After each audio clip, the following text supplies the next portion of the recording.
Hey you guys, it's Peter, and welcome to my channel, my so-called healthy life. Okay, are you ready to get back to the Dream Life Project?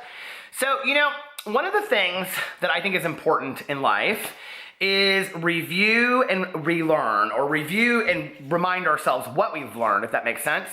And it was interesting because somebody left a comment on my video yesterday, or maybe they tweeted it to me, I can't remember. I think it was a comment on my video, and they said, it will be interesting to go back and see the 24 days of you cleaning your basement to see how much progress you've made. And the way that I heard it was, it will be really interesting to see, like it was very sarcastic, and I was like, it's so hard. This is why, like my husband and I have a rule, okay? Anything serious, like argument, like worthy, we don't text, because you can never tell the tone of it, right? So I was like, okay, so if I'm gonna look at this as a learning experience, basically what this person has said is, you haven't done any updates on cleaning the house, so have you or have you not? So let me give you guys a little update on that first of all. I cleaned off entirely, if you watch my live streams, my desk area down there, I have like a huge area now where I can work. And I threw away about 6 ginormous trash bags of stuff that was my mother's. Stuff that just was sentimental and hard to hold on to. And I really kind of had to detach emotionally from things. And I have such attachment issues anyway in life that it's been really, really hard for me. But I just had to throw stuff in there. It's like one of the things was like this tote bag that it was corny. It was from the Bahamas. She had gotten it when I was like in 6th grade. And she took it on every vacation. That was like her suitcase. And I don't know why, but it was just like this little stupid bag that had like a parrot on it. And I finally just threw it away. I was like, you're never gonna use this, right? But it was just emotional stuff like that. And so I finally went down there and I got a lot of that cleaned out. I got a cabinet cleaned out. So I haven't done exactly what I wanted to do in this house and on my commitment, but in reviewing it, I have done, I would say, if I was gonna give myself a grade, I would give myself a C+. And that's I put a lot of effort into what I did. Like you can see, I would say that every other day, every third day, I'm getting up in the morning and taking a shower and doing my hair and stuff before I do videos and before I go out into the world. But is it every day? No. But am I more conscious of it? Yes. And so that is progress for me. And I'm a believer in progress, not perfection. I knew going into this I wasn't going to be perfect. I don't expect you guys to be. But I think that it's from us learning from those things. So whoever left that comment out there, I just want to thank you. Because it was kind of like, I'm the person that I've been challenged enough in life by coaches, by teachers, by professors, by partners, that, by supervisors, that when I'm challenged in a way that's like, hey, I'm going to tell you something, but I'm going to say it in a nice way, I really respond well to that because I want to grow. I want to become the best version of myself. So anything like that out there, I really appreciate. So I don't know who left the comment, but thank you for that. But I'm going to get back to the Dream Life Project. It made me really think about the fact that we're a week from being done from this. And, I really want, for you to start thinking about what you've accomplished this month, like I just did, and what I didn't, and what I can go into next month. So what I did, and I'm not going to say, okay, for the rest of the month, I'm not going to do anything. But next month, I really want to amp it up. So me taking a shower every day, I'm even thinking about getting a calendar maybe, this might hold me accountable. I know it's very 3rd grade, put the star on the calendar, but this is the changing habit part of the Dream Project. That, okay, so every day keep a little mark for if I got up and took a shower immediately. And I think after a while it might make me more aware of my day, if that makes sense, and my patterns.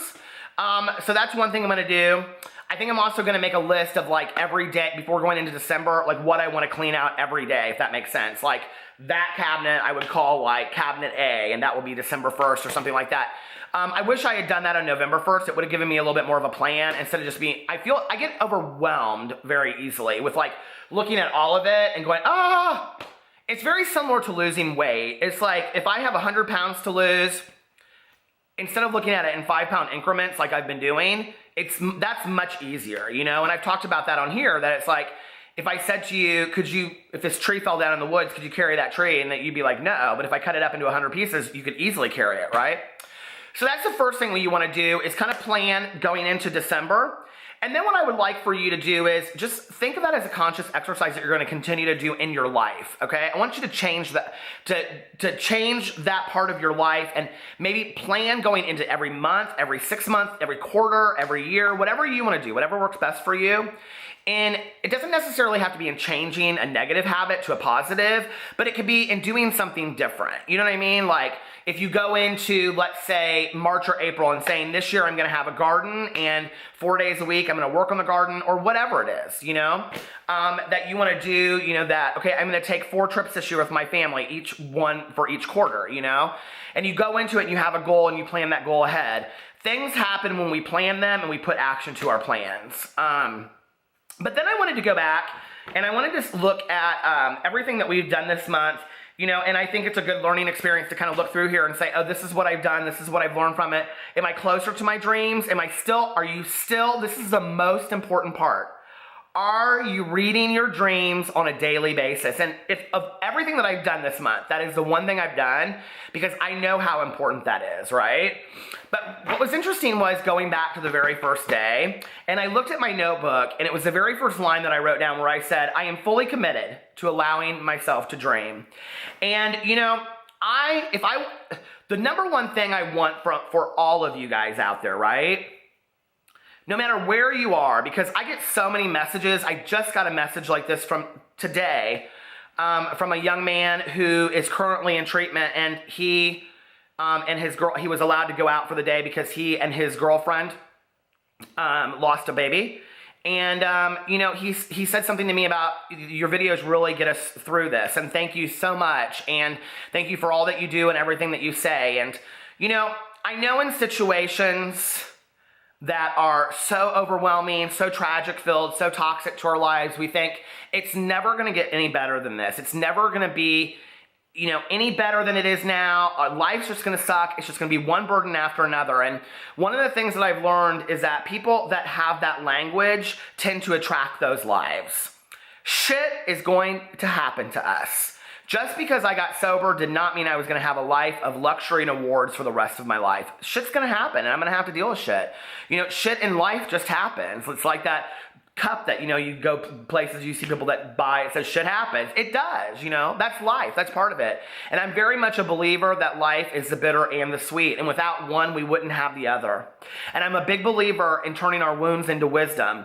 And that those tragedies that happen to us today will be learning experiences for us down the road. Will be learning experiences that we teach to somebody else down the road. All of us. Not just me, all of us out there.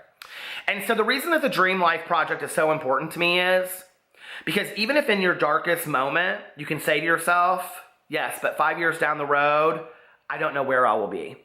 5 years down the road, I don't know, my dreams might be completely impossible. I all the time watch YouTubers that say, if you would have told me 5 years ago that I would be sitting here, or, Adele when she won the Grammy and said just a year ago, time changes everything, and it can change everything for the positive.